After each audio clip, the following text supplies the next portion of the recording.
Hello, Targar friends. Hey, everybody, it's Jason Blaha here, and once again, it is time for another Orc Mode workout. And today was max effort bench press day. Everything went pretty good today. Happy with all of my training. Happy with the adjustments to the routine.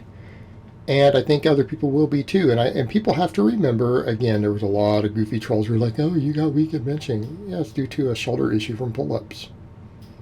I've rehabbed my shoulder. Today was completely pain-free. We got close grip off the pins. We got a 325. Oh, I forgot to add, quick reminder, if you guys will click like down below, help keep the likes higher than the dislikes, it'll be greatly appreciated. And back over to the training. Again, went like 275, 295, 315, 325. The 315 was relatively easy still, so I was surprised. Like, I didn't expect 325 to feel that hard as easy as 315 went up. So 325 was a grind.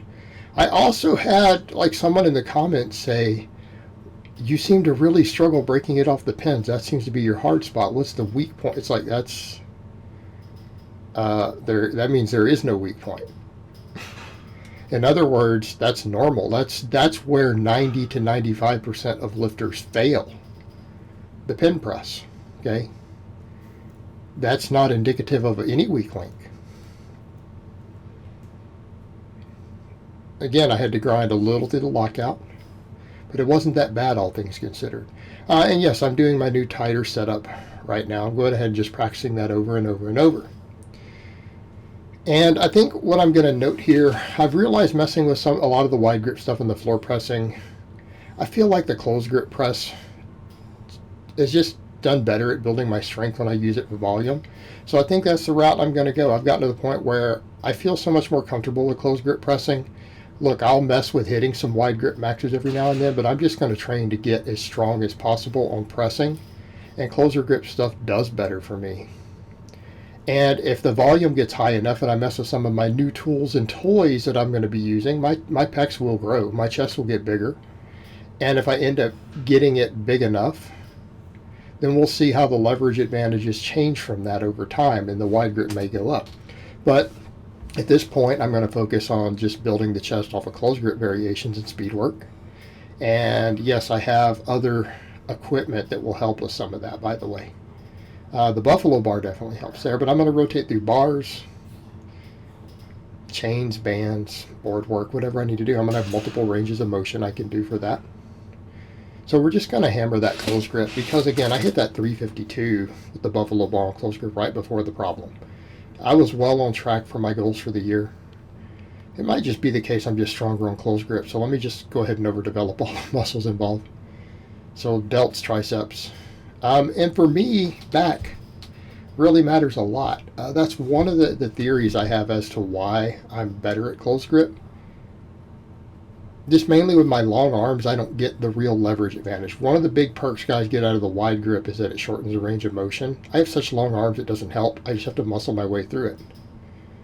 So it's really about getting enough speed out of the bottom is what matters for me the most. Okay, where do we see that for me? Close grip. And I think my lats play a big role. So let me just go ahead and just keep building those lats up. I'm going to put a lot more focus on mid-back, upper back. I know I need tons more upper back, just in general. Work on the lats too. Just building my back because that seems to really give me that pop big time on the close grip out of the bottom. Plus with the longer arms, I seem to need more tricep and it's just tricep dominant. So we're going to keep hammering the triceps. I'm going to keep doing the band work most days. And so I'm going to rotate over to, again, close grip, overhead press, JM press variations. I'm going to just do variations of these. Again, I have bars, I have bands, I have chains. I can get a lot of variation on these three lifts and just keep rotating them. Keep pushing, keep pushing.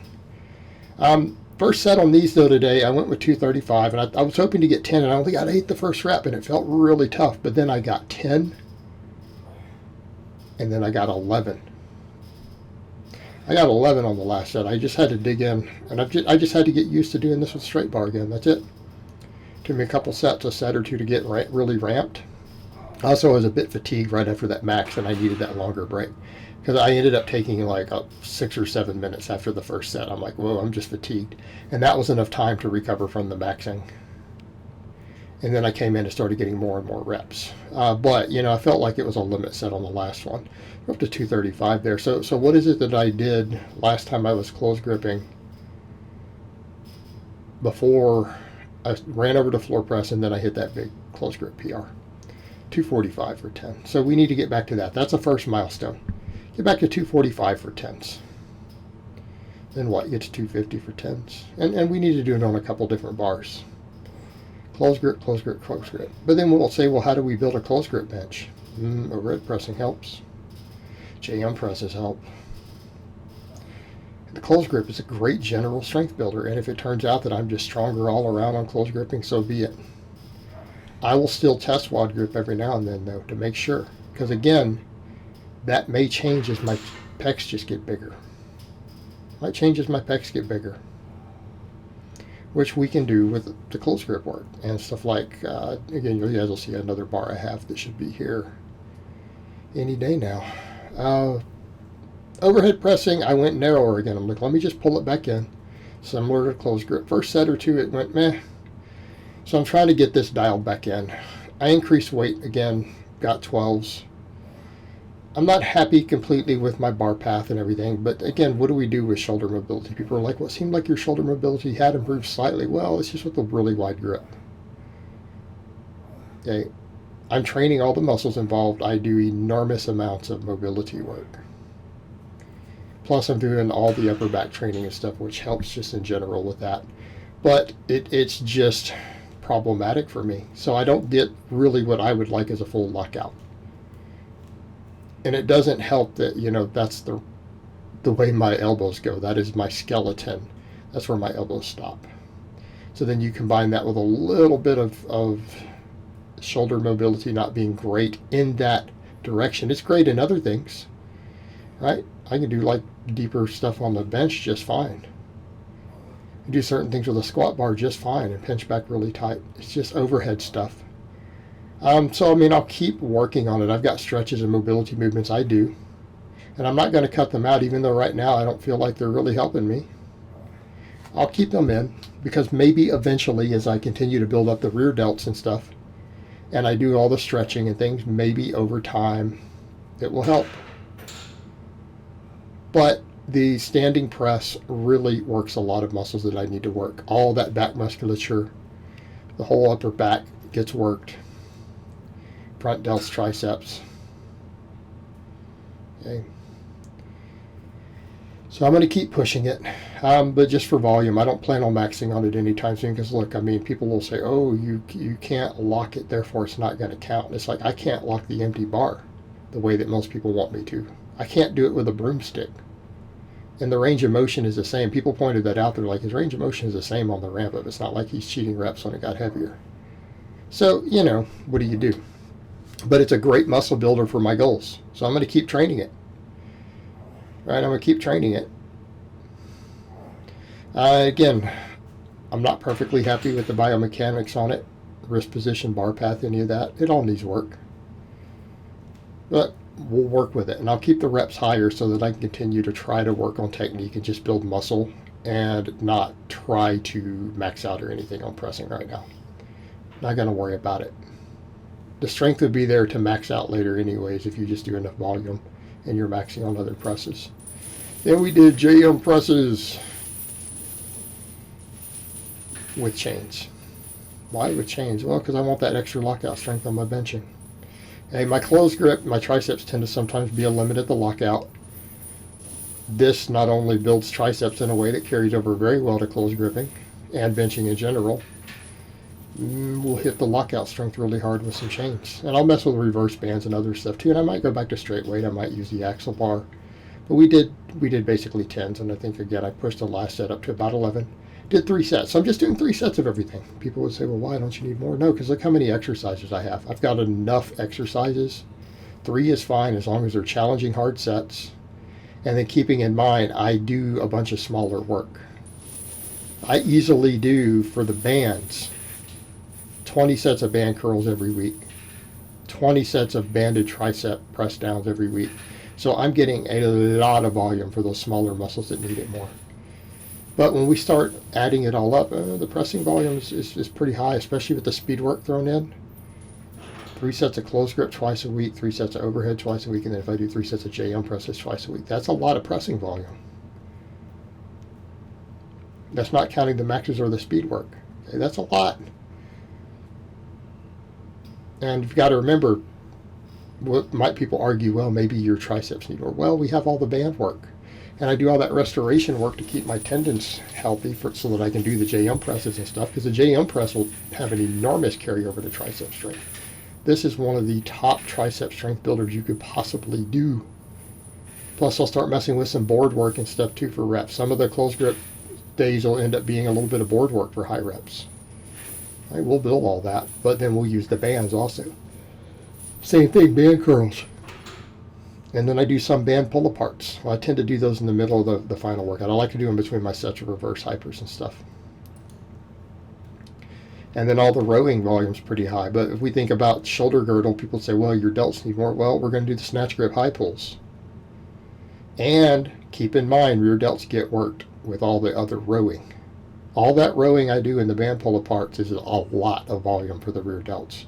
But this is rear delts too. So we're trying to build the whole shoulder structure. People have asked me, hey, what are you doing with these? Why the higher reps? Why are you doing 10s for the training volume? And I can still do them explosive this way. And I want to build a volume-based work density. And it's fine. I could go over to lower reps later, but you know what? They're fine with high reps the way I'm doing them. We would argue with a lot of Olympic lifts that we're concerned with the bad form. This is not technical. This is the non-technical lift. This is one reason it's really, really useful, is that it's a variation of the Olympic lifts, an assistance movement for Olympic lifts. It gives you a lot of the training benefits, and it particularly hammers your shoulders. And I started with 135 and I went to 155 today. Now I got up to, I'd have to double check it, either 205 or whatever it was. I got up to for sets of 3 or 5 or whatever I was doing right before that shoulder got hurt. So I think realistically, I want to get back up to over 200 pounds for sets of 10. The 155s were challenging today, but I just started doing this again, and I know it will come up quick. I know if I train it hard, it'll come up quick. And I feel like there'll be a synergy with my press in this, right? I think that they will feed into each other. And again, what do I get from this? Well, building my whole shoulder girdle up, which again, a lot of upper back is part of that. The entire shoulder girdle is being built with an explosive exercise, and I'm getting extra explosive training in, because that all adds up. All adds up, all the explosive training. But again, I think this will handle my shoulders. This with the press, and keep in mind, I have variations. People will say, well, what are you going to do so that you don't stall or stagnate? I'm going to do these against bands or chains. I know people are going to be like, that's crazy. That's ridiculous. Think about rate of force production. Accommodating resistance and force production. It's a great combination. This is a speed strength type exercise. It's explosive. I think it'll work very well. Not for being a good Olympic lifter, but for building power and strength and thickening my traps and delts up. I think that'll work phenomenally well. So just 3 by 10 today, and the last 2 were done with 155. You know, so again, I'm not super strong yet, but I think it'll come up pretty quick. It'll come up pretty quick. And then I messed with Pendlay rows with chains. Now that was an adventure. First couple sets I really struggled to count it. I had them bouncing off the stuff, getting the position. So then I adjusted the chains, figured out where I need to put the chains on the bar, where I need to try to keep them. Adjusted, the first one I didn't get the camera right. Put the chains a hair lower so that they don't leave the ground completely. And then I added another 24 pounds of chains, which I thought would make the sets almost impossible. Because I'm like, man, these were tough already for sets of 12, strict, with just whatever chains. I had a 17.1 on each side plus the lead chain. So you're talking about maybe 21 pounds with the hair on the ground on each side. It's like 42 pounds. But then I added another 24, so we're up past 60 pounds. Like 65, but there's a little bit on the ground still. which you'll see on the final 2 sets, not this one. But this one I bounced off the chains a lot, so I had to really kind of figure out how do I need to do these to where it doesn't hurt my feet dropping chains on my feet hard. But some of that has to do with making sure the chain's not flopping into the air like it's doing here.